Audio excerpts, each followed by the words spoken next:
ግን እንዴት በድፍረት ዲኤንኤ ጋር እንግዲህ የሚቀየር አንዳንድ ሰው እንደዚህ ነው የሚቀየር ነገር ያለ ሳይንስ የሚሳሳት የሚመስላቸውም ሰዎች አሉና ከዛ አንፃር የሱ ሆነና የሱ ልብ ስብራትን እዛ ጋር በጣም አረሳው። ለምን የሚያሸማቅቅህ ነገር ተሰራል? ውጪ ስትወጣ ለምን አንገት ትደፋል? እኔ እንግዲህ ከድሮም ታውቅ ቀና ብዬ ነው የምሄደው። ሲሄድ መንገድ ላይ ቀና ብዬ ነው የምሄደው። ምክንያቱም የምሰራው ስራ አንገቴ የሚያስደፋኝ አይደለም ይሄ ስለማስብ ነው። ቀድሞ መነጋገር ለዚህ ነው ሁሌ መነጋገር ባለ በተለይ ያለፈ ታሪክን ክሊርሊ ማውራት ለሜሬጅ በጣም ትልቅ ረፍት ነው። አንድን ስለማይ ለዛ ነው መማር አለባቸው። በቃ በሚቀርበው ታሪክ ሰው መማር አለበት የምለው እኔን ያገዘኝ ያ ስለሆነ ነው።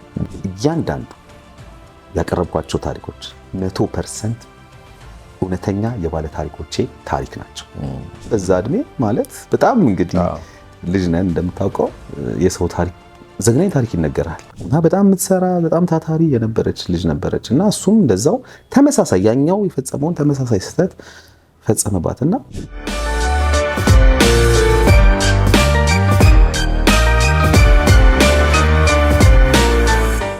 ውድ የፈገግታ አዲስ የፖድካስት ተከታታዮች እንዴት ናችሁ? ዛሬ አንድ እንግዳ ይዘንላችሁ መተናል። አለምሰገድ ታደሰ ይባላል። በተለያዩ ሚዲያዎች ላይ ታውቁታላችሁ። በተለይ ደግሞ በሬዲዮ አድማጭ ለሆናችሁ ፋና ኤፍኤም 98.1 ላይ የእርቅ ማዕድ ፕሮግራም ለረጅም ዓመታት መርቷል። በዩቲዩብ ደግሞ እንደዚሁ የኢዮሃ ሚዲያ ላይ የተለያዩ ባለ ታሪኮችን አቅርቦ መሳጭ የሆኑ ታሪኮችን ሲነግረን እናውቀዋለን። ዛሬ ደግሞ ተጠያቂ ሆኖ ስቱዲዮአችን ተገኝቷል። አሌክስ እንኳን ደህና መጣ። በጣም አመሰግናለሁ ቢኒ፣ እንኳን ደህና ቆየህ። ሁሉ ሰላም ነው? እንዴት ነህ? አለን። በጣም ደስ ብሎኛል። ቴንክ ዩ። በጣም ወፍራል። ድሮ ቀጭን ልጅ ነበር። በቀጭን ነበርን በል ነበርን። አዎ ነበርን። ከአሌክስ ጋር እንግዲህ ረጅም ዓመት ነው የምንተዋወቀው። ብዙ አብረን ሰርተናል። ፈገግታ ፕሮግራምም ሲጀመር እኮ የመጀመሪያዎቹ ፕሮግራም ላይ ሬዲዮ ላይ አብረን ሰው ህይወት የሚል ፕሮግራምም ስነ ልቦና ላይ የሚያተኩር አንድ ፕሮግራም 97.1 ላይ ጀምረን ነበረ። ፈገግታ እንዳለ ሆኖ ማለት ነው። ከዚህ ከስነ ልቦና ጋር የተገናኙ ከትዳር ጋር የተገናኙ የምክር አገልግሎቶችንና የሬዲዮ ፕሮግራሞችን በመስራት እንግዲህ ፈርቀዳጅ የሆነው ፕሮግራም ላይ ከመጀመሪያው ጀምሮ አንተ በተለይ ደግሞ ከመስራቾቹ ከቲጂ ጋር ከነንዳልክ ጋር አብረህ የመጣህ እኛ እንኳን መሀል ላይ ተቀላቀልና ተመልሰን ወጣን። አንተ አሁንም ድረስ እየመራህ ነው የምትገኘው። ከዛ ጀምሮ ብትነግረን ደስ ይለናል። በኢትዮጵያ የሚዲያ ታሪክ ውስጥም ደግሞ በጣም ስነ ልቦናን፣ የትዳር ህይወትን፣ የሰዎችን የቤት ውስጥ ታሪክ፣ የትዳር ታሪክ ወደ ሚዲያ አምጥቶ መፍትሄ የሚያፈላልግ ትልቅ ፕሮግራም ነው። ስላለፍኩበት አውቀዋለሁ። ወደ ሚዲያ ከመጡት እንደውም ያልመጡት ታሪኮች በጣም ትልልቅ ናቸው። ያው ለሚዲያ እንዲሆን ተደርጎ ስለሚቀርብ ያው የባለ ታሪኮቹንም የባለ ታሪኮቹን ቤተሰቦችም ከግምት ውስጥ ተደርጎ ስለሚሰራ እንጂ በጣም የሚገርም እንደው ተመልካቾች ቢያዩት ብለን የምናስባቸው ብዙ ፕሮግራሞችን ሰርተናልና በተለይ አንተ አሁንም ድረስ እየሰራ ስለሆነ ዛሬ እንግዲህ እነሱ ላይ ትኩረት አድርገን እንሰራለን። በጣም የመሰጡ ታሪኮች ያስለቀሱም ሊሆኑ ይችላሉ። እነዛ ታሪኮችን ትነግረናለህ። ያዝናናህም ደግሞ ይኖራል። ፈገግ ያስባለ ፕሮግራም ይኖራል። በዛ ውስጥ ብዙ ዘና የሚያደርጉ ነገሮች ይኖራሉ። አሌክስ እንግዲህ ከየትኛውን ጀምር? ከመጀመሪያውን ጀምር፣ ከእርቅ ማዕድ። ቢኒዬ በጣም ደስ ብሎኛል ስለተገናኘን። በቅድሚያ ያው ምናልባት ተመልካቾች አሁን የተገናኘን እንዳይመስላቸው እርግጥ አንተ ነግራቸዋል። የረጅም ጊዜ ጓደኛዬ፣ ወዳጄ፣ ወንድሜ ነህ። በጣም ነው ደስ ያለኝ። በአዲሱ ፕሮግራምክ ላይ ደግሞ እንግዲህ ከመጀመሪያዎቹ እንግዶች መካከል ታውቃለህ፣ እኔ መጠየቅ ነው ብዙ የኔ ባህሪ የታወቀ ነው የምወደው። ግን ያው አንተ ስለሆንክ ዛሬ ተገናኝተናል። በጣም ነው ደስ ያለኝ። ተመልካቾችም ምናልባት የኔ ተመልካቾች ይህን የምትከታተሉ በመላው ዓለም ያላችሁ ተመልካቾች ደግሞ ይህን ቻናል ሰብስክራይብ በማድረግ ጀምራችሁ ብታዩ በጣም ደስ ይለኛል። ቢኒ በጣም አቅም ያለው ልጅ በጣም እኔ አንድ ነገር አስታውሳለሁ። ዘገየህ ብያለሁ። ታስታውሳለህ? ቆየህ ዘገየህ ብያለሁ እና በጣም አቅም ያለው ብዙ ነገሮችን መስራት የሚችል ወደፊትም ብዙ ነገሮችን በእቅድ ላይ አብረንም ልንሰራ ያሰብናቸው በጣም ብዙ ነገሮች አሉ። ልጅ ስለሆነ በደንብ እዚሁ ላይ መቆየት እንዳለባችሁ ይሰማኛልና በጣም ደስ ብሎኛል። እሺ አሌክስ፣ ደስ ካለ መጀመር እንችላለን። እንግዲህ የእርቅ ማዕድ መጀመሪያው አካባቢ ላይ ብዙ ቻሌንጆችም ነበሩ። ሰው ያለመደው ፕሮግራምም ነበረ። ትክክል። ከሱን ጀምር። አንተ ደግሞ ሆስት ታደርጋለህ። በቀጥታ ከአድማጮች ጋር የምትገናኝ ነበርና ብዙ የምትነግረን ነገር አለ ብዬ ስላሰብክ ነው። አዎ የእርቅ ማዕድ እንደው እንዴት ጆይን አደረክ ካልከኝ ያው አንተ ታውቀዋለህ በደንብ ምናልባት አብዛኞቹ የተወሰኑ ተመልካቾች አድማጮችም ሊያውቁት ይችላሉ። እኔ 4 ኪሎ ነው ተወልጄ ያደግኩትና እንደ አጋጣሚ አንድ የኤንጂኦ የሆነ አንድ ትሬኒንግ ያዘጋጅና እዛ ትሬኒንግ ላይ ነው እርቅ ማዕድ ሳይጀመር ገና ሳይመሰረት ሳይጀመር በፊት እኔ ቲጂ እንዳልክ ተገናኘን። እኔ ከሰልጣኞች ውስጥ ነበርኩ። ነቲጃ ሰልጣኝ ነበር። እሺ ከዛ እዛ አወራን ስለ ውስጥ ስላለው ነገር፣ ስለ ፍላጎት፣ ወደፊት መሆን ስለምታስቧቸው አይነት ነገሮች። በጣም ጩጬ ነን፣ በጣም ወጣት ነን። እንግዲህ ኦልሞስት አስበው 19 20 ዓመት ምናምን እንግዲህ ሊሆነው ነው ማለት ነው። እንግዲህ ከዛም ጀምሮ ካሰብከው ኦልሞስት 20 ዓመት ሊሆነው ይችላል ማለት ነውና ከዛ ያን የነበር ትውቃችን። ከዛ በኋላ ዛሚ ላይ ያኔ አዲስ መንገድ ፕሮግራም ተጀምሯል። ከዛ በኋላ ወደ ፋና መጣ። ከዛ በኋላ ፕሮግራሙ ከተጀመረ በኋላ እንግዲህ እንደ ድልም ሆኖ የመጀመሪያውን የእርቅ ማዕድ ፕሮግራም አየር ላይ መራሁት እኔ ነኝ። አብረን ሆነን ያው እኔ እንዳልክ ቲጂ ሁላችንም እንዳለን ሆነን ማለት ነውና አጀማመሩም እንደዛ ነው። ያው ብዙ ቲጂም እንዳልክም ብዙ ዋጋ ከፍለዋል ለዚህ ፕሮግራም እዚህ መድረስ። እንደምታውቀው የስነ ልቦና ነገር ደግሞ ቅንጦት ነው። ስቲል ነው ችግር አለ። ያው የስነ ልቦና ጉዳይ ስንፈነከት እግራችን ሲቆረጥ ምናምን ነው ህመም መስሎ የሚሰማን። ሳይኮሎጂካሊ ግን በቃ ያለንን ጉዳት ብዙዎች አንረዳውም፣ ለመታገዝም አንፈልግም። መታገዣ ቦታዎችም በጣም ጥቂት ናቸው። ያኔ ደግሞ ጭራሽ አልነበረም ማለትም የሚቻልበት ደረጃ ላይ ነበርንና የእርቅ ማዕድ ያው አዲስ መንገድ ፕሮግራምን ስንሰራ ያው በዛው የተወለደ ነው። አዲስ መንገድ ፕሮግራም ላይ የቤተሰብ ጉዳዮች ስለሆነ የሚነሱት ለምን ታዲያ አይታረቁም በሚል ማለት ለምን በቃ የሆነ የተጣሉትን ሰዎች አቅርበን ከዛ በኋላ ሚዲየት ማድረግ ማግባባት የሚለው ነገር መጥቶ ነው ፋይናሊ ፕሮግራሙ እንትን ያለው። ከባድ ነበር። ታሪኩን ማግኘት በጣም ከባድ ነው። ባለ ታሪኮችን ማውራት በጣም ከባድ ነው። ጭንቀት መቻል በጣም ከባድ ነው። በዛ እድሜ ማለት በጣም እንግዲህ ልጅ ነን እንደምታውቀው። የሰው ታሪክ ዘግናኝ ታሪክ ይነገራል። በቃ ከኛ አቅም በላይ የሆነ ምናምን ታሪኮች ስንሰማ ነበርና ግን ያው አንዳንዴ በጣም ኮሚትድ ሆነ ስትገባ በቃ ነገሮች ይለወጣሉ። ነገሮችን የምታይበት መንገድም አብሮ ይለወጣልና እኔ ውጤት የምለውን እንደዛ ነው። ይሄ አንድን ነገር በጣም ቀጣይነት ኖሮት ሳታወርደው በቃ ስትሰራ እና በዛ ውስጥ ብዙ ሰዎች ማግኘት ማገዝ ስትችል ያ ነው እኔ ስኬት ብዬ አስበው። ያንተን ፕሮግራም እንግዲህ በሬዲዮ ፕሮግራምክ ማየት ትችላለህ። ፈገግታን ይዘ ወጥ ሆኖ ይዘ መቀጠል አየ ደክሞ የሆነ እንትን ብለህ ዝለህ ምናምን አልተውቆማል። አፕግሬድ እያረክ የሆኑ ነገሮችን እየጨመርክ ነው እዚህ የደረስኩ። ልክ እንደዛ ነው እርቅ ማዕድም የመጣበት መንገድ እኔ እንደምረዳው ብዙን ዓመት እዛ ውስጥ ስላለሁ ማለት ነው። በመሃል ደግሞ እንግዲህ ከዛ ደግሞ የተለያዩ ነገሮችን እንጀምር ተብሎ እንግዲህ በወጣው ጊዜ ከአንተም ጋር ሰው ህይወት ፈገግታን ያንተን ፈገግታ ሰው ህይወት ፕሮግራም በመሃል ደግሞ በጣም በዚህ አጋጣሚ በጣም የምወደው ማከብረው ውቤ የማስታወቂያ ባለሙያ እልፍኝ ፕሮግራም ለሆነ ዓመት ያለ እልፍኝ ላይ የሐሙሱን ፕሮግራም ይዤ እንደዚሁ ከስነ ልቦና ጋር የተያያዙ ነገሮችን ሰርቼበታለሁ። ፖስተሪቲ የስነ ልቦና ማማከርና ስልጠና ማዕከል ነበር። ብዙ ሰዎች ልክ ሲመጡ ፖስተሪቲ እዚህ ነው ይሉና ወዲያ ማልቀስ ነው የሚጀምሩት። ታሪካቸውን ታስታውሳለህ ለመናገር በሚመጡበት ጊዜ አሁን እዛ ላይ በምሰራበት ሰዓት የተለያዩ ገጠመኞች ይኖርሃል አይደለ? አንዱን ነግረን ብንቀጥል ጥሩ ነው። በጣም ብዙ ናቸው። ያው ልብህን የነካው ታሪክ አንተም ቦታው ላይ ስለነበርክ ታውቀዋለህ። በጣም ብዙ ከኛ አቅም በላይ የሆኑ ደግሞ የሚያስገርሙ ታሪኮችን ለአየር አብቅተናል። ማለሳቸው በጣም ብዙ ታሪኮች አሉ። እንደው ካሳዘነህ ውስጥ ካልከኝ ምናልባት አንዲት እህት ምን ያህል በወንድ ልጅ በቃ ተስፋ እንደቆረጠች ስታወራ ነው በቃ የሚገባህና ያው ውጭ ሀገር ሄዳ በጣም ለፍታ ከሱ ጋር ኖራለሁ ብላ ምናምን የጀመረችው ፍቅር ነው። እሱ ሌላ ግብቶ ጠበቃት። የምታውቃትን ሰው ነው ያገባው እና ያ ስብራት እንዳለ ሆኖ ነው ሌላ በጣም በቃ ትሪት አድርጓት በቃ ወንዶች እኮ እንደዚህ ናቸው በቃ ምናምን ብሎ ደግሞ ሌላኛው ልጅ ፍቅር ውስጥ ያስገባታል። እና በጣም የምትሰራ በጣም ታታሪ የነበረች ልጅ ነበረች እና እሱም እንደዛው ተመሳሳይ ያኛው የፈጸመውን ተመሳሳይ ስህተት ፈጸመባትና አሁን እንደዚህ አይነት ታሪኮች ዝም ብለህ ስትሰማቸው ቀላል ይመስላሉ አይደለ? ለልጅቷ እኔ እንዲህ አይኗን እያየሁኝ ስታወራኝ ግን የነበረው የልብ ስብራቷ የምታፈሰው እንባ እና ከዚህ በኋላ ባትጠይቀኝ ደስ ይለኛል፣ አንተ ወንድ ልጅ ስለሆንክ አንተ ራሱ ባትጠይቀኝ ደስ ይለኛል ብላለች። ሁሉንም ጀነራላይዝ አድርጋ ማለት ነው። እና አሁን እንግዲህ አስበው ልቧ እቺ ልጅ ስለ ወንድ ልጅ፣ ስለ ፍቅር፣ ስለ ፍቅረኛ፣ ስለ ባህል ምንድን ነው የምታስበው? ገብቷል።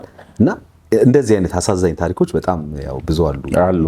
እቺን አረሳትም ልጅቷና በጣም በርካታ ታሪኮች አሉ። ያው ብናወራው ያው መድገም ይሆናል እንጂ እዮሃ ሚዲያ ላይም እንደዚህ ተመሳሳይ ታሪኮችን ይሰራሉ እና አንዳንዴ የምሰማቸው አስተያየቶችም አሉ። አሁን እንደዚህ አይነት ታሪኮች ለተመልካች መቅረባቸው ፋይዳው ምንድነው የሚል ጥያቄ ይነሳልና በእርግጥ መማሪያ ሊሆኑ ይችላሉ ሰዎች። አንዳንድ ደግሞ ይህ ሰዎች ገመና ነው፣ ይሄ ምናልባት ይሄ ለንስሐ አባትህ ወይም ደግሞ ለሌሎች ሚስጥረኛ ብለህ ለምታማክራቸው ሰዎች እንጂ አደባባይ ላይ መውጣት የሌለበት ታሪክ ነው የሚባል ነገር ይነሳልና እዚህ ላይ ምን አስተያየት አለ? ጥሩ ሀሳብ ነው ቢን ያነሳኸው። እኔ እንደምታውቀው እንግዲህ ከሬዲዮ ጀምሮ በጣም ብዙ ሺህ ታሪኮችን ሰምቼ አቅርቤያለሁኝ፣ የቻልኳቸውን ታሪኮች። ከዛ ውጪ በእዮሃ ሚዲያ ልክ እንደዛው መፍትሄ ለማፈላለግ በጣም ትልቁ መለየት ያለበት ነገር እኔ ሁሉንም ሰው ሀሳብ አከብራለሁ፣ የሁሉንም ስሜት ለመረዳት በተቻለ መጠን ሞክራለሁኝ። እያንዳንዱ እዮሃ ሚዲያ ላይ የሚቀርበው ታሪክ ሰዎችን ለማገዝ ዓላማ አድርጎ የሚቀርብ ታሪክ ነው። በሙሉ ቪዲዮቹን ገብተህ ማየት ትችላለህ። የሰሯቸውን ቪዲዮዎች እያንዳንዳቸው አንድ ባለታሪኩን ለማገዝ፣ ሁለት የሚመለከተውን ሰው ትምህርት ለማስተማር። ምክንያቱም አንዳንድ ጊዜ ችግሮችን ከኛ ርቀን እናያለን። እኛ ጋር የሚመጣ እኛ ጋር የሚደርስ የማይመስለን ነገር አለ አይደል? በጣም ብዙ ሰው እንደዛ ያስባልና አንድ የቀረበን ታሪክ ግን አይተህ ኦኬ ለካ እንደዚህ ያለ እገሌና እገሌ ምንድነው ያለያያቸው፣ ኦኬ ስለዚህ ይሄን ነገር እኛ ቤት ሳይመጣ ለምን አናርመው፣ ለምን አናስተካክለው ብለው ሰው እንዲያይ ነው። በዛም ደግሞ በጣም ውጤታማ ነኝ ብዬ አስባለሁኝ። እና እንደምታየው በጣም የተመረጡ ታሪኮች ነው የሚሰሩት፣ በጣም የተመረጡ። ከዛ ውጭ ደግሞ ዋናውም ዓላማውም የምስረታውም ዓላማም ያ ስለሆነ ማህበረሰብን ማገዝ፣ በተቻለን መጠን በስነ ልቦና ደረጃ ማገዝ። የቀረቡት አባል ታሪኮች የስነ ልቦና ባለሙያ የስነ ልቦና እገዛ አግኝተው ነው የሚሄዱት። መታረቅ መግባባት ያለባቸው፣ ችግር መፍታት ያለባቸው ችግራቸውን ፈተው፣ አብዛኛዎቹ ከእግዚአብሔር ጋር ችግራቸውን ፈተው ይሄዳሉ። እና እንዳልከው አንዳንዴ አሁን ሬዲዮ ላይ ብዙ ሰርተናል፣ አንተም ታውቀዋለህ አይደለ? ስለዚህ ሬዲዮ ላይ የነበረው ታሪክ ሬዲዮ ላይ ያቀረበን ሰው ሬዲዮ መስማት የሚችል ሰው ያገኘዋል። ደግሞ አሁን ዘመኑ ያው የማህበራዊ ሚዲያ ነው። ሰው ኢዝሊ አክሰስ ማድረግ የሚችልባቸው አጋጣሚዎች ስላሉ ተጠንቅቀን በተቻለን መጠን እንደዚህ አይነት ፕሮግራሞችን ለህዝብ እናደርሳለን። ያም ደግሞ አብዛኛውን ማህበረሰብ ክፍል በደንብ እንግዲህ አግዟል ብዬ አስባለሁ በተቻለን መጠን። እሺ አሌክስ፣ እንግዲህ የእዮሃ ሚዲያ ላይ የሚቀርቡት ከዛ በፊት ሬዲዮ ላይ የሚቀርቡት ታሪኮች አንዳንዶቹ ልቦለድ ናቸው። የሰው ልጅ በዚህ ልክ እንደዚህ አይነት ታሪክ ሊፈጥር አይችልም፣ ወይም ክፉ ሊሆን አይችልም፣ ወይም እንደዚህ አይነት ኢሰባዊ ሊሆን አይችልም እና የሰውን አቴንሽን ለመያዝ የሰውን ቀልብ ለመስረቅ የታሰበ የልብ ወለድ ታሪክ ነው። እነዚህም ደግሞ ቀርቦ ታሪኩን የሚያወሩ ሰዎች ካራክተሮች ናቸው ወይም ገጸ ባህሪ ናቸው ብለው የሚያስቡ ሰዎች አሉ። አንዳንዴ አንተም ስትሰማ ለማመን የምትቸገረውም ታሪክ ይኖራልና እዚህ ላይ ምን ትላለህ? እኔ እንግዲህ ያው ስለኔ ነው አይደል ማውራት የምችለው 100% በሬዲዮም በዩቲዩብም ያቀረብኳቸው ታሪኮች 100% እውነት ናቸው። 100% እንግዲህ በተቻለ መጠን አሁን እንግዲህ እውነት ናቸው ስለኔ እኔ ራስ ስለማውቅ ነው አይደል የምንሄድበትን መንገድ የምናጣራቸውን መንገዶች የምንሄድባቸውን ርቀቶች ስለማውቅ ነው። ያ ማለት አሁን ለምሳሌ አንዳንድ ሰው መጥቶ እኮ የራሱን የውሸት ታሪክ ሊነግርህ ይችላል። ገባህ አይደል? ገጥሞ ያውቃል። የሆነ ነገር ለማግኘት የሆነ ነገር ጥቅም አስቦ የሆነ ነገር አስቦ አንተ ላይ የሆነ ክፉ ነገር ማስበው ሊሆን ይችላል። የሆነ ነገር ሊነግርህ ይችላል። ይሄ እንግዲህ ኤክስተርናል የሆነ ነገር ነው እንጂ እያንዳንዱ ያቀረብኳቸው ታሪኮች 100% እውነተኛ የባለ ታሪኮቼ ታሪክ ናቸው። ይሄን እርግጠኛ ግን ከነዛ ውስጥ ለማመን የተቸገርከው ታሪክ የለም? ብዙ አለ።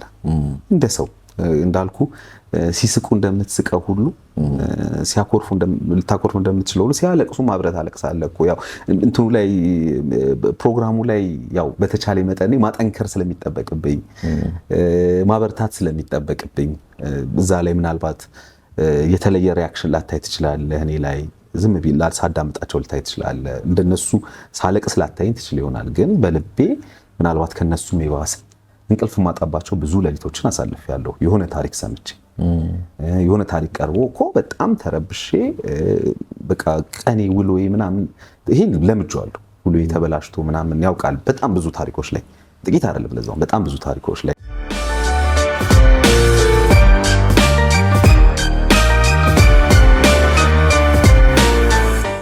መልካም ውድ ተመልካቾቻችን እንግዲህ ፈገግታ አዲስ ሚዲያን ሰብስክራይብ አድርጉ፣ ላይክ አድርጉ፣ ኮሜንትም ስጡን። እንግዲህ ሀሳቦቻችሁን ወደፊት የምናቀርባቸው እንግዶችን በእናንተ መስመር እንድንሄድ ከአስተያየቶቻችሁ መረዳት እንችላለንና ከአሌክስ ጋር ግን እያደረግን ያለነው ቆይታ ይቀጥላል።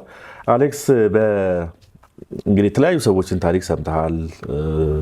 የተለያዩ የስነ ልቦና ባለሙያዎች ከእናንተ ጋር አሉ። አንተ ተመሳሳይ ታሪክ አጋጥሞ ስነ ልቦና ባለሙያዎቹ ጋር ደርሰህ ታውቃለህ ወይስ አንተ የራስን ቤት ችግር የምትፈታው? ምክንያቱም አንተም እንደ ማንኛውም ሰው ሊያጋጥም ይችላል። ልጆች አሉ፣ ባለትዳር ነህ። ስለዚህ ከትዳር ጋር የተገናኘም ሌሎች ጉዳዮችም እንደዚህ ተመሳሳይ ችግር አጋጥሞ ያውቃል? በጣም የሚገርም ቆንጆ ጥያቄ ነው። ብዙ ሰው ስለሚጠይቀኝ አሌክስ እንደው እንዴት ቻልከው ይሉኛል ብዙ ሰዎች። እኔ ሁሌ የምምለው አንድ ነገር አለ። የመጀመሪያው ነገር እኔ እግዚአብሔር አምላክ ነው የሚያግዘኝ ብዬ አስባለሁ። እንደሰማኋቸው ታሪኮች፣ እንዳየኋቸው ባለ ታሪኮች፣ እንደገጠሙኝ ገጠመኞች እኔ አንድ ተራ ሰው ነኝ፣ ግን እግዚአብሔር በጣም ያግዘኛል ብዬ አስባለሁኝና ለዛውም በጣም ጎበዝ ሆኜ አይደለም ትሁት ሆኜም አይደለም ይሄን እያልኩ ያለሁትና ሰነፍ ነኝ እንደምታውቀውና ግን እግዚአብሔር በጣም ያግዘኛል። ከዛ ጎን ለጎን ግን ሁሌም የምናገረው እኔ የስነ ልቦና አብረውኝ የሚሰሩ የስነ ልቦና ባለሙያዎችን በደንብ ነው የምጠቀመው። ግን የምጠቀማቸው ምንድነው ብሶ እንትን ሳይደርስ ነው። በቃ ይሁን አሁን በጣም ከባድ ኬዝ ከሰማሁን በቃ አወራቸዋለሁ ደውዬ ኢዝሊ ይሄን እንደዚህ ነገር ሰምቻለሁ፣ እንደዚህ ናይን ነገር ነው ዛሬ የገጠመኝ እንደው ምንድነው ለእነሱስ ምንድነው የሚደረገው? እኔስ እንዲህ ሆነ እየደበረኝ ነው። የሆነ ድሮ በጣም ትኩረት ሰጥቶ የነበረው ነገር ይጫናል። ፕሮግራሙ እንደምታውቀው በጣም ስፔሻሊ የኔ ፕሮግራም በጣም ይጫናል ሰው እንትንንና ድሮ በጣም ትኩረት ሰጥቶ የነበረው በጣም በቃ ነገሮችን በእርጋታ ታደርግ የነበረው ነገር ስሜታዊ ሊያደርግ ይችላል። ድንገት ያ ነገር ምናምን ትዝ እያለ ምናምንና እኔ በደንብ ነው የማወራቸው። ተጣልተህ ግን አስታርቀው ያውቃሉ ከባለቤት ጋር? ወይ በፍጹም አልተጣላሁም። እንድትጠነቀቅ ረድተዋል? በደንብ አግዞኛል። በደንብ ያንን ነው የምልህ። አሁን የግጭቱን መንስኤውንም ታውቀዋለህ? መንስኤውን ታውቀዋለህ። ፕሮግራሙ ወዴት ሊያመራ እንደሚችልም መገመት ትችላለህ፣ ከሰዎቹ ታሪክ ተነስተህ ማለት ነው። ትክክል። ያንን ስለማይ ለዛ ነው መማር አለባቸው። በቃ በሚቀርበው ታሪክ ሰው መማር አለበት የምለው እኔን ያገዘኝ ያ ስለሆነ ነው። ቢሆን ነገር እኔ ያው ምን ባረግ ልትጣለኝ እንደምትችል አውቃለሁ። ምን ብታረግ ሊከፋኝ ልናደድ እንደምችል አውቃለሁ። እና በዚህ አጋጣሚ ያው እኔ እንደው ያው መቼ ሚስት እግዚአብሔር ስጦታ ናትና እኔን የምትችል ሚስት ነው እግዚአብሔር የሰጠኝ። እንደምጠቀው ተናድጄ ልገባ እችላለሁ፣ ተበሳጭቼ ልገባ፣ አዝኜ ልገባ እችላለሁ ምናምን ኮንፈርት ላትሰጥ ትችላለህ ለቤተሰብ፣ ለልጆች፣ ለሚስት። ግን ያንን በጣም አክሴፕት አድርጋ ተረድታ ነው አብራኝ የምትኖረውና በዚህ አጋጣሚ በጣም እድለኛ ነኝ። አመስግናታ። በጣም ነው የማመሰግነው። በጣም ብዙ ጊዜ አንተ ፍቅራችሁን ግለጹ አመስግኑ ስለምትል በጣም ነው የማመሰግነው። የልጆቼ እናት ሪቾ እንግዲህ ያው ምስጋና ቃላት ብዙም አይገልጸውም ብዬ አስባለሁ። እኔ ውስጥ ያለውን ነገር ግን ቃላት ከገለጸው በቃ አመሰግናለሁ። እሺ፣ ሌላው ደግሞ እንደው ወደ ሚዲያ አምጥተኸው አቅርበኸው ምነው ባላቀረብኩት ኖሮ ይሄንን ፕሮግራም ምነው በቀረብኝ ያልከው ፕሮግራም የለም? ይኖራሉ። ምንድነው አሁን ሬዲዮም ላይ አቅርበኸው ምናምን ያናድዱሃል፣ ልትናደድ ትችላለህ። ግብረ መልሱን ስታይ አንዳንዴ አንኤክስፔክትድ ያንተ ያልጠበቅከው ነገር ሊሆን ይችላል አንዳንድ ጊዜ እና ያናድዳል። እንደው ለምን አቀረብኩ ልትል ትችላለህ። ሬዲዮ ላይ ስፔሻሊ በደንብ ብያለሁኝ በጣም ብዙ ጊዜ ያ ትምህርት ሰጥቶኝ ነው። እዚህኛው ላይ ብዙም እንደዛ ምላቸውን ፕሮግራሞች አልሰራሁኝም። አብዛኛው ያመንኩባቸው ፕሮግራሞች ናቸው እዛ ላይ ያሉትና ያኛው አግዞኛል ብዬ አስባለሁ። ተመልሳቸዋለሁ።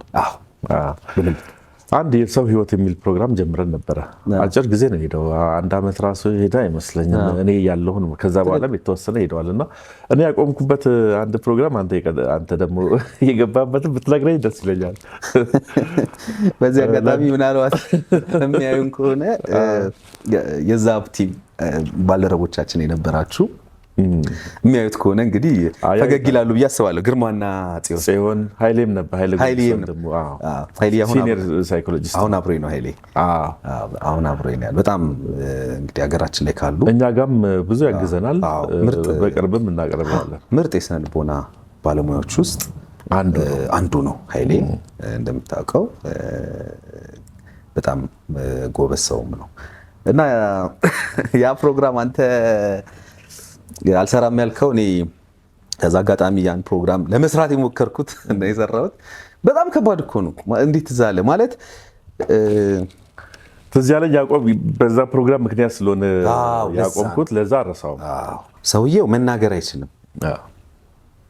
ሴትዮዋ ደግሞ መስማታችን 4 ሰዎች ናቸው። 4 ናቸው። አይናገሩም። 2ቱ አያዩም አይናገሩም። አያዩም አይናገሩም። 2ቱ ደግሞ አይሰሙም ይናገራሉ፣ ድምጽ ያወጣሉ። አንደኛው ከ4ቱ አንዳቸው ድምጽ ያወጣሉ። ባልና ሚስት ናቸው። የአንደኛው ባል የአንደኛዋ ሴትዮ ባል አይነ ስውር ነው እና ደግሞ መስማት አይችልም። ሚስትየው ደግሞ ትናገራለች፣ ታያለች፣ አትሰማም። እነዛም እንደዛ አይነት ታሪክ እንደዛ አሁን እንደዚህ አይነት ሰዎች አብረው መኖራቸው ታሪካቸው አስገራሚ ነው ተብሎ በጣም በብዙ ጥናት አዘጋጆቹ አዘጋጅተው እንድናቀርብ መጣ። እኔ ለሬዲዮ አይሆንም ይሄ አትሊስት የሚያይ ሰው እንኳን ቴሌቪዥን ቢሆን ወይም እንደዚህ ዩቲዩብ ምናምን ቢሆን ይረዳቸዋል እነኚህ ሰዎች በምን አይነት ሁኔታ ውስጥ እንዳሉ። ለሬዲዮ ግን ትንሽ ይከብዳል ብዬ ነው መስራት ያልፈለግኩት። አንተ ግን ገብተህ ሰርተዋልና ያጋጠመህ ብትነግረኝ። ማለት በጣም ከባድ ነበረ።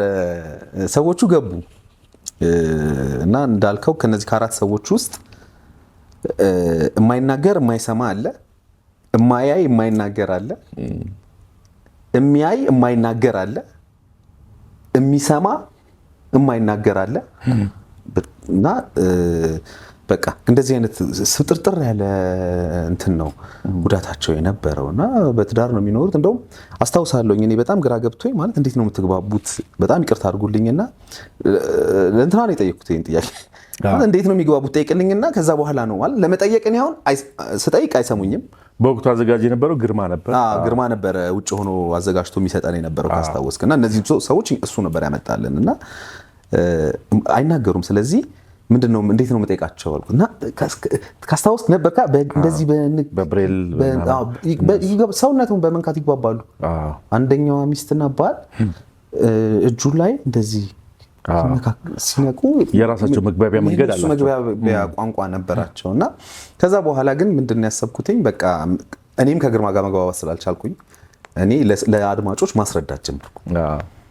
እኔ ነኝ ማስረዳት በቃ ኮሜንታተሩ የዛሬ እንግዶቻችን አንደኛው ሰውዬ የማይናገር አንደኛው የማይሰማ አንደኛው ደግሞ እንደዚህ ብለን እንደውም በጣም ጥልቅ የሆነ ስለ አካል ጉዳት በዛው እግረ መንገድ ግንዛቤ የሰጠንበት ፕሮግራም ነው። በነገራችን ፕሮግራሙ ትልቅ ፕሮግራም ነው፣ ግን ቢታይ እንዳልከው መንገድ ሚታይ ቢሆን ተመልካቾች ያዩ ነበር። ከዛ ያዩ ተመልካቾች በደንብ ለመረዳት ይሞክሩ ነበር ብዬ አስባለሁ። ትክክል ነህ። በነገራችን ከአካል ጉዳተኝነት ጋር የተገናኘ ፕሮግራም ነው። ፕሮግራሙ ትልቅ ፕሮግራም ነው፣ ግን አንዳንድ የሚቀርብበት መንገድ ልክ ላይሆን ይችላል እና እንደዚህ አይነት ፕሮግራሞች በደንብ ተጠንተው በሚታይ መንገድ ሰውም ሊረዳቸው በሚችል መንገድ ነው መቅረብ ያለባቸው። ያው ያስገርማል፣ አብረው የሚኖሩበት መንገድ ያስተምራል። ሰው በዚህ መልኩ ተፋቅሮ ተዋዶ ተግባብቶ መኖር ይችላል የሚለውን ነው ለማሳየት የተሞከረው። ከሰራናቸው ለሬዲዮ ግራ አይሆንም ብዬ ስላመንኩኝ ነው። እሺ ውድ የፈገግታ አዲስ ፖድካስት ተከታታዮች ከአሌክስ ጋር እያደረግን ያለነውን ቆይታ እንደቀጠልን ነው። አሌክስ እንግዲህ ቀደም ሲልም እየተነጋገርን እንዳለ ነው ከስነ ልቦና ጋር የተገናኙ የሬዲዮም እንደዚሁም ደግሞ የዩቲዩብ ፕሮግራሞችን በመስራት ይታወቃል። አብዛኛው አሳዛኝ ታሪኮች ናቸው የሚቀርቡት። የብዙ ሰዎች ልብ የተነካበት የሚያስለቅሱ ታሪኮች ናቸው የሚቀርቡት። አንዳንድ ሰዎች የሚያስለቅስ ነገር ግን እየተናገሩ አንተ ሳቅህ ሊመጣ ይችላል። እኔ እንደዛ አጋጥሞ ስለሚያውቅ በሳቅም ደግሞ ይከብዳል። ሰው አዝኖ እያለቀሰ ባለሙያዎቹም ሌሎችም በጣም እንትን ብለው የማልቀስ ሁኔታ ውስጥ ሆነው የሚያስቅ ነገር ያጋጥማልና እንደዛ አጋጥሞ ያውቅም? ኧረ ያውቃል። ሁለቱ ልንገርህ። አሁን በቅርብ ዓመታት ውስጥ ካቀረቡት ውስጥ ነው የምነግርህና ልጅቷ ታሪኳን እያወራች ሩጫ ትሰራ ነበር እና ሯጮችን የሆነ ክለብ ይሲዛቸው ነው ይባላል። እገሌ ክለብ ጠቀለለው ይባላል። እገሌ ክለብ ጠቀለለው፣ ባንክ ጠቀለለው፣ እንደዚህ ጠቀለለው፣ ክለብ ጠቀለላቸው ይባላል። ከዛ እናቷ ያሏትን ነው የምትነግረኝ። አይ የኔንማ ልጅ እንትና ጠቀለላት አሉ። የእሷ ባል ማለት ነው። ስሙን ጠርታ እሱ ጠቀለላ ማለት ሲሪየስ ወሬ ላይ ነው ይሄን ነገር ያነሳችው እና ቤት ጎረቤት ይመጣና ቡና ይመስለኛል እየጠጡ እንደው ልጆትስ እንደው ሩጫው ምን ላይ ደረሰች፣ ምን ክለብ ገባች ሲላት የኔማ ልጅ እንትና ጠቀለላት አሉ። ልክ ክለብ ጠቀለላት ጠቀለለው እንደሚባለው ጠቀለላት እና በጣም ሲሪየስ ወሬ ላይ ነበር እና በጣም አስቆይ ነበር። ይሄ ድንገት ሳላስበው አሁን እዛ ውስጥ ስትሆን ነው እንትን ፈገግ የሚያሰኝ። አንደኛው ልጅ ደግሞ የዲኤንኤ ታሪክ ነበርና እንደውም እሱ ቫይራል ወጥቶ ነበር ይመስለኛልና እያወራች ተጣላንና ከለከልኩት አለች። ማለት ባሏን ማለት ነው። እና ከለከልኩት ምንድነው መሰለ በቃ ቤት ምንም አይነት እንትን አይላ አረ ከለከልኩት አለች። እቺን ቃል ነው የተጠቀመችው። ከለከልኩት የሚለውን ቃል ነው የተጠቀመችውና ማለት እንትን ከዛ ደግሞ በጣም እየሳኩ ነው የነገርኳት አስታውሳለሁኝ። እዚህ ቪዲዮም ላይ ያለና እየሳኩ ነው የነገርኳት ማለት እንደዚህ አይደለም ትዳር እንደዚህ አይደለም ትዳር ውስጥ ሆኜ እንደዚህ ነገሮች አሉ ብዬ በጣም እየሳኩ የነገርኳት አስታውስ። ከለከልኩት አለችኝና አንድ እንደዚህ በመሃል በጣም ፈገግ የሚያሰኙ አሉ። ምናልባት አሁን ብታወራው እኮ እንትን ላይ ይችላል፣ ግን እዛ ቦታ ከሰዎቹ ኤክስፕሬሽን አንፃር ከተነሳበት ታሪክ ይዘው ስትወርድ የነበረው ታሪክ አንፃር መሀል ላይ ደብለቅ የሚያደርጉት ነገር በጣም ሊያስቅህ ይችላል እና ለሱም አንዳንዴ እያለቀሱ ይስቃሉ። እንዴ በደንብ ራሳቸውም እያለቀሱ ይስቃሉ። ግን ሬዲዮ ላይ ራሱ እንደዚህ አይደል? ያው እኮ በቃ በጣም ያስቁናል እኮ አንዳንዴ እኮ ሬዲዮ ላይ አሁን የዲኤንኤ ነገር ስታነሳ ዲኤንኤ መጀመሪያ በቃ አሁን አልግባባ ስለ የመጨረሻ አማራጭ አንዳንዴ ሰው ልጁን ይክዳል፣ አንዳንዴ ደግሞ ይጠራጠራል። የኔ ልጅ ላይሆን ይችላል ብሎ ረብሻ ይነሳል። መልኩን ሳየው እንደዚህ የኔ ልጅ አይደለም ይላል። አንዳንዱ ደግሞ ወልዶ መውለዱን እያወቀ ይክዳል። እነዚህ ሁለቱም ነገሮች ለማረጋገጥ ዲኤንኤ ወሳኝ ነገር ነው። ዲኤንኤን የሚያረጋግጥ ማለት በሚዲያ ደረጃ ያስተዋወቀው የእርቅ ማህደር ብዬ አምናለሁ። አሁን ብዙ ቦታዎች ላይ እንሰማለን እና ከዲኤንኤ ጋር የተገናኘ ገጠመኞችም ይኖረዋል። ውይ በጣም ብዙ እንዳልከው ቆየት ብለናል። እንግዲህ ዲኤንኤን ስንሰራ እርቅ ማህደር እንግዲህ ከ10 ምናምን ዓመት በፊት እንኳን የዲኤንኤ ታሪኮችን ሰርተናል። በጣም አስፈሪ የዲኤንኤ ታሪኮች፣ አሳዛኝ የዲኤንኤ ታሪኮችን ሰርተናል። ብዙ ገጠመኞችን ይዘው የመጡ የዲኤንኤ ታሪኮችን ሰርተናል። አንዳንዴ እኮ አባት ሙሉ ቤተሰቡ አባት ብሎ ሲያሳድጋቸው ቆይቶ ሁሉም ልጆች የእሱ ያልሆኑበት አጋጣሚ ሁሉ በጣም ልብ የሚሰብሩ ታሪኮችን ሰርተናል። ዲኤንኤ በጣም ብዙ ሰዎችን እያገዘ ነው ብዬ አስባለሁ። ዲኤንኤ ዘረመል ሳይንሱ እዚህ መድረሱ ለብዙ ሰዎች ጥያቄ ምላሽ ሰጥቷል። በተለይ ደግሞ ለተካዱ እናቶች፣ እውነታቸውን ይዘው ለተቀመጡ እናቶች፣ ስማቸው ለጠፋ እናቶች፣ እሷ እኮ ከእሱ አይደለም እየተባሉ ልባቸው ለተሰበረ እናቶች በጣም ትልቅ መፍትሄ ነው ዲኤንኤ እና ተያይዞ ደግሞ በጣም ብዙ ገጠመኞች ይዞ ይመጣል። እኔ ያስታውሳለሁ ሬዲዮ ላይ አላቅም ሌላ ቦታ ተናገር ከሆነ እና ማይክ እንደዚህ እኔ መሀል ቁጭ ብያለሁ። እዚህ ጋር ያኛው ልጅ አለ፣ እዚህኛው ጋር ያኛው ልጅ አለ። በዚህ በግራዬ በኩል ያለው ነው መጀመሪያ ወደ እኔ የመጣው ምንድነው ያለው ያነሳው ጥያቄ የድሮ ገርል ፍሬንዴ ልጄ ያንተ ነው ብላኛለች። ያደገች ልጅ ጡጦ የጨረሰች ልጅ ተማሪ ልጅ ያንተ ናት ተብያለሁ አለ። የነበራቸውን ታሪኮች ምናምን አወራ። ከዛ እሷን በስልክ ገባች ምናምን ያስመርምር የእሱ አይደለም አለች ይለኝ እኮ ያንተ አይደለም እያለች ነው ለምን ትደክማለህ ስለው ኧረ ያንተ ነው ብላኛለች። እሺ ተመረመረ። የውጤቱ ዕለት ቤት ያለውን ባል ምክንያቱም ሁለት ልጆች አላት ቤት ያለውን ባልና እሱን ይዤ ነበር የገባሁትና ያስፈራ ነበር በጣም ያን ውጤት መግለጽ ማለት ነው። ሰውየው ያለው ቃል አረሰውምና በቃ እንደዚህ የደበደበ ቶሎ ንገረኝ ምናምን አለና ፋይናሊ ውጤቱ ስገልጸው ቤት ያለው ሰውዬ አይደለም የሱኛው የድሮ እንትማ። ግን ምንድነው እዚህ ጋር የተፈጠረው ካልክ ቀድሞ መነጋገር ለዚህ ነው ሁሌ መነጋገር ባለ በተለይ ያለፈ ታሪክን ክሊርሊ ማውራት ለሜሬጅ በጣም ትልቅ ረፍት ነው። እሷ መጸነሷን ስታውቅ ይመስለኛል እንጋባ ስትለው ይሄን የድሮ ቦይፍሬንዷን ነው ማግባት አልችልም ተማሪ ነኝ ምናምን አላት። ኢሚዲየትሊ በ15ኛው ቀን ምናምን አገባች። ሶ በቃ ያው እንትኑም እንደዛ ነገር የተፈጠረና ግን እንዴት በድፍረት ዲኤንኤ ጋር እንግዲህ የሚቀየር አንዳንድ ሰው እንደዚህ ነው የሚቀየር ነገር ያለ ሳይንስ የሚሳሳት የሚመስላቸውም ሰዎች አሉና ከዛ አንፃር የሱ ሆነና የሱ ልብ ስብራትን እዛ ጋር በጣም አረሳው። ማይክ ወርውሮ ነቅሎ ማይኩን እንደዚህ ወርውሮት ደግሞ አሁን ይሄ ሳይሆን የቀራ ይሄኛው ሆነለት ልጅ ሆነ ይሄኛው ልጅ አልሆነም። ይሄኛው ሰውዬ ቀጥሎ የሰራኑ ዲኤንኤ ግን ምን እንደሆነ ታውቃለህ? በ18 ዓመቷ ነው የ17 ዓመት ልጅ ናት ያንተ ልጅ ናት ተባለ። የማናት ይሄን ያልችው የዛሬ 18 ዓመት ገርል ፍሬንዱ የነበረች ልጅ ናት። ለቤተሰቦቹ ምናምን ተናገረች ምናምን መጣኛ ጋር ቢኒያም ይባላል ሞክሽ በነገራችን ላይ ያረሰውም በዚህ አጋጣሚ ካየንና በቃ ቤተሰቦቹን አስተዋወቃት ምናምን ተቀበለ። ከሆነች ኦኬ አስመልምሬ ከሆነ በቃ በጣም ደስ የሚል ሰው ነውና ከሆነ ምንም ችግር የለም ምናምን አለ። ከዛ በቃ ውጭ ሀገር ነበሩ እናቱና እህቱ ምናምን የውጤቱ ዕለት ምናምን በስልክ አስገብቻቸው በጣም ደስ ይለናል በቃ እሷ ቤተሰባችንን ብትቀላቀል ምናምን በቃ መስመር ላይ ጠብቁኝ ብዬ ውጤቱ ሲከፈት የሱ ልጅ አይደለች እና ማይኩን አንስቶ አፍርጦት ሄደ። ከዛ በቃ በስንት እንትን ድጋሚ ያው የልጅቷንም እንትን መጠበቅ ስላለበት በቃ ጥሩ እየተቀራረቡ ነበር ምናምን ነገርና ምን ያህል እንትኑ በቃ የነበረው ፍላጎት ልጁ እንድትሆን ፈልጎ ነበር። አሁን አንዳንዶቹ በተለይ ውጭ ካየ በቃ ዮሐናት በፋዘር ሲባል የሚዘሉ ምናምን አሉ አይደል? እንደዛ አልነበረም። አብዛኞቹ እንደዛ አይደለም የኔ ፕሮግራሞች እና ይሄ እንኳን ሰራውልሽ አይነት ነገር አይደለም።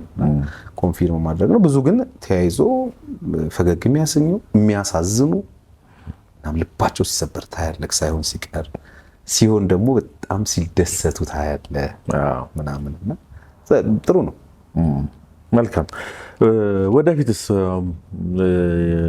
እንደዚህ አይነት ፕሮግራሞች የሚያመጡት ለውጥ እንደው ፕሮግራሙ ላይ ስላለ ምን አይነት ለውጥ የሚመጣ ይመስልሃል?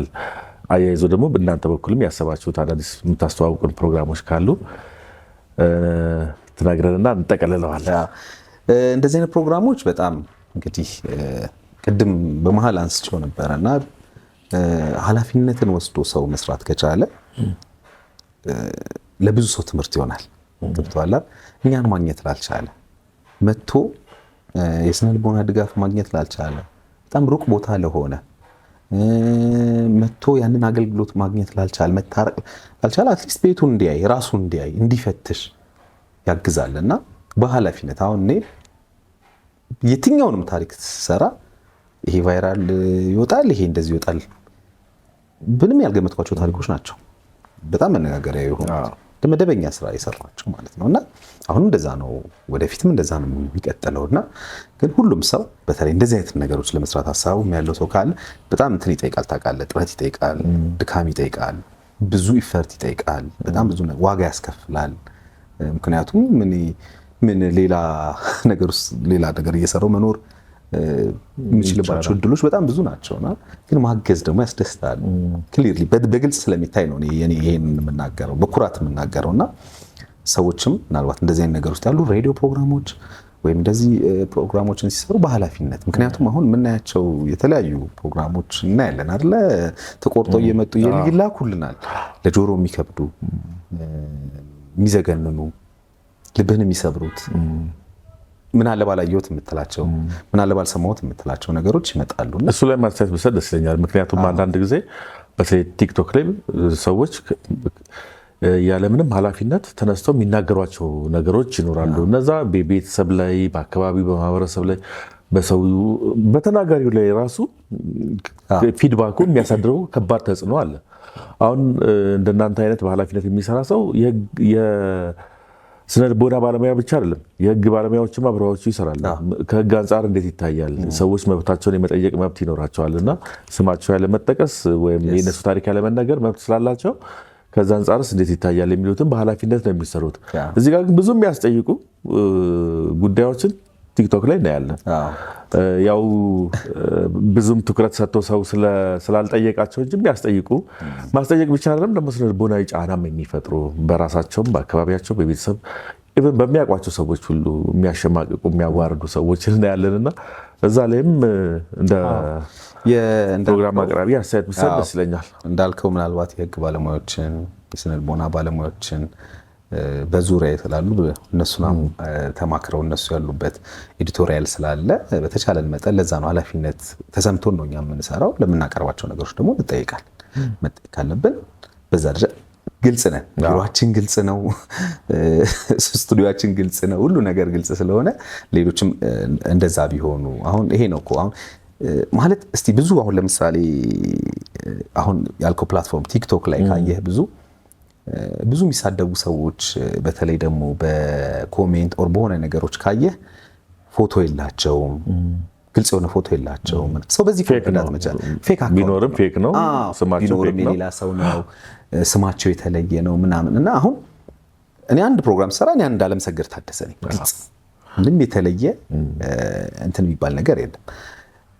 እዛ ወደ እንዳልከው ወደ ቲክቶክ ላይ ስትመጣ ቲክቶክ በጣም ብዙ ሰውን ጠቅሟል። በኃላፊነት የተጠቀሙበትን ጠቅሟል። ራሳቸውን በደንብ በኃላፊነት ሰውን የማይጎዳ ማህበረሰብን የሚያነጽ የሆነ ነገርን የሚያስተምር ነገር የሰሩበት። አሁን እኔ ቲክቶክ አልጠቀምም እኔ እውነት ለመናገር እና አያለው ሲላክልኝ ግን የግድ ማየት ስላለብኝ የማይበት እንትን አለኝ። የማይበት ፕላትፎርም ራሱ ቲክቶክ አለኝ። ግን እዛ ላይ ሲመጣ ስታይ አሁን የኔን እንዳለ ገብተህ ብታያቸው ፌቨራይትን አይደል ብዙ ይመጣል። አልጎሪዝሙም በቃ እንትኖች የስነ ልቦና የእንስሳ የጫካ የእንስሳቶች ላይፍ የስነ ልቦና ጉዳዮች ቴራፒ ሾርት ቴራፒ እንትኖች እንደዛ ናቸው ፌቨራይት ላይ ያሉት አብዛኛውን ጊዜ። ግን በድንገት ደግሞ ግብት የሚልብህ ነገር አለ።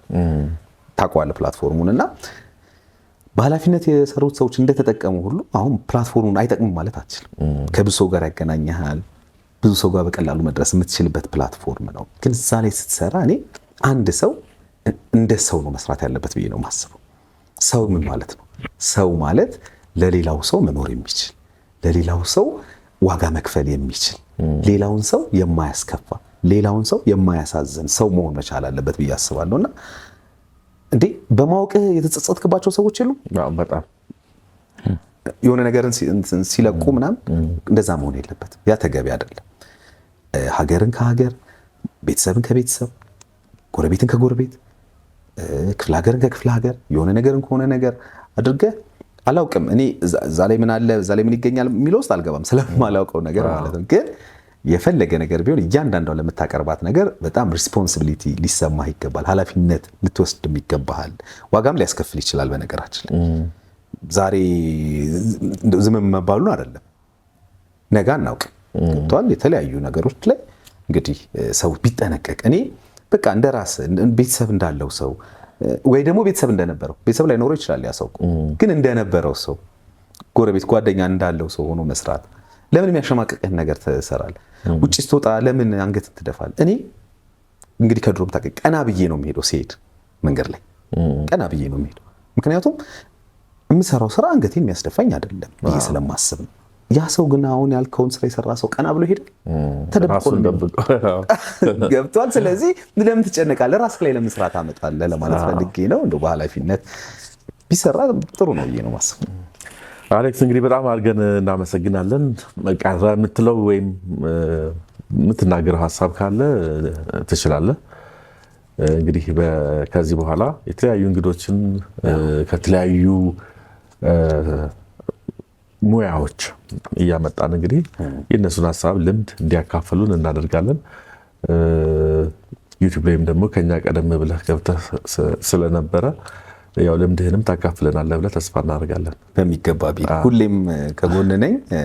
ፈገግታ አዲስ ፖድካስት ተመልካቾችም እንግዲህ ሰብስክራይብ በማድረግ የደውሉ ምልክት በመጫን ቶሎ ቶሎ የሚለቀቁ ፕሮግራሞች ኢሚዲየትሊ ቀድመው እናንተ ጋር እንዲደርሱ ማድረግ ትችላላችሁ። ቢኒ በጣም አቅም ያለው በጣም ይሄን መናገር እችላለሁኝ እኔ በጣም ሪስፖንሲቢሊቲ ያለው በጣም በኃላፊነት ስራውን የሚሰራ ሰው ነው። ቅድምም እንደነገርናችሁ በሬዲዮ ብዙ ዓመት አብረን ሰርተናል። ከዛ ውጭ ለውጭም ጓደኞች ነን። ስለዚህ እዚህ ቻናል ላይ መቆየት አለባችሁ። ሰብስክራይብ በማድረግ ቤተሰብ በመሆን እንድትቆዩ ይፈልጋለሁ። ቢኒዬ ጥሩ ስራ እንደምትሰራም ተስፋ አደርጋለሁ። መዘግየትህ ደግሞ ለምን እንደሆነ ለተመልካቾች ማሳየት ትችላለህ ብዬ አስባለሁ። የዘገየህበት ምክንያት ለምን እንደሆነ ቲጂንም እላት ነበር። ይሄን የምናገረው ለዛ ነው። ቲጂንም ሁሌ ዘገየሽ እላት ነበረ እና አሁን ጥሩ ስራ እየሰራች ነው። ትዕግስት ንጉስ እንደሚታወቀውና ኃላፊነት ዋናው ያ ነው። በኃላፊነት ለአንተ ይናል ነገር ስለምታውቀው ስለዚህ ጥሩ ነገሮችን እንጠብቃለሁ። ጥሩ ጥሩ እንግዶች፣ ጥሩ ጥሩ ታሪኮች፣ ጥሩ ለተመልካች የሚስቡ የሚያስተምሩ የሚያዝናኑ ነገሮች ላይ ፈገግታ አዲስ ፖድካስት ላይ እንጠብቃለሁ ማለት ነው። እኔ በመጨረሻ የምለው ነገር የለም። ሰላም ለሀገራችን፣ ሰላም ለዓለማችን እመኛለሁ። በጣም እናመሰግናለን። ያው የዘገየንበት ምክንያት ስለ ሬዲዮ ስለምወድ ነው። ሬዲዮ አሁንም ይቀጥላል። በነገር ላይ ጎን ለጎን ነው። እኔ ሬዲዮ ስቲል እሰራለሁ። ወደፊትም እንዳልኩ እንደው በትንሹ እንግዲህ እግዚአብሔር እድሜውን ጤናውን ከሰጠን እንደው እንዳንጋፋዎቹ ረጅሙን ዓመት መስራት ፈልጋለሁ ሬዲዮ። ለዛ ነው ሬዲዮ አሁንም እሰራለሁ። አንተም ማቋረጥ የለብህም፣ እኔም አላቋርጥም። ሬዲዮ አሪፍ ነገር ነው። እንደዚህ ደግሞ በርካታ አድማጮቻችን ማየት ፈለጉ ፕሮግራሞቻችንን ሬዲዮ ላይ የምንሰራቸውን ደግሞ በማንኛውም ሁኔታ ውስጥ ሆነ ማዳመጥ ፈለጉ እና ዩቲዩብ ላይ ቢቀመጥ የሚል ሀሳቦች በጣም ተደጋግመው ሲነሱ እንግዲህ ከዘመኑ ጋር አብረህ መራመድ ስላለብህ ወደ ዩቲዩብ መተናል። እንግዲህ ሬዲዮም አለ ዩቲዩብም አለ። እንደዚሁ ለአድማጭ ተመልካቾች የሚጠቅሙ ፕሮግራሞችን እኛ ደግሞ ሞር መዝናኛው ላይ ስላለን የሚያዝናኑ ፕሮግራሞችንም ጨምሮ ወደፊት ይዘን እንመጣለን። ዛሬ አሌክስ እንግዳችን ስለነበርክ በጣም አድርጌ አመሰግናለሁ። ሌላ ጊዜም ደግሞ እንደዚሁ አዳዲስ ነገር ሲኖሮች መጥተህ ልምድን ለተመልካቾቻችን የምታካፍል ይሆናል። በሚገባ በጣም ነው የማመሰግነው። እግዚአብሔር ያክብርልኝ። እኛም እናመሰግናለን። አሌክስ እናመሰግናለን። ተመልካቾቻችን በሚቀጥለው ደግሞ በሌላ እንግዳ እስክንገናኝ ድረስ ሰብስክራይብ እያደረጋችሁ የደወል ምልክቷን የተጫናችሁ እንዲሁም ደግሞ አስተያየቶቻችሁን ኮሜንት መስጫው ላይ እያስቀመጣችሁልን ቆዩ። በሚቀጥለው እንግዳ እስክንገናኝ ደህና ሁኑ።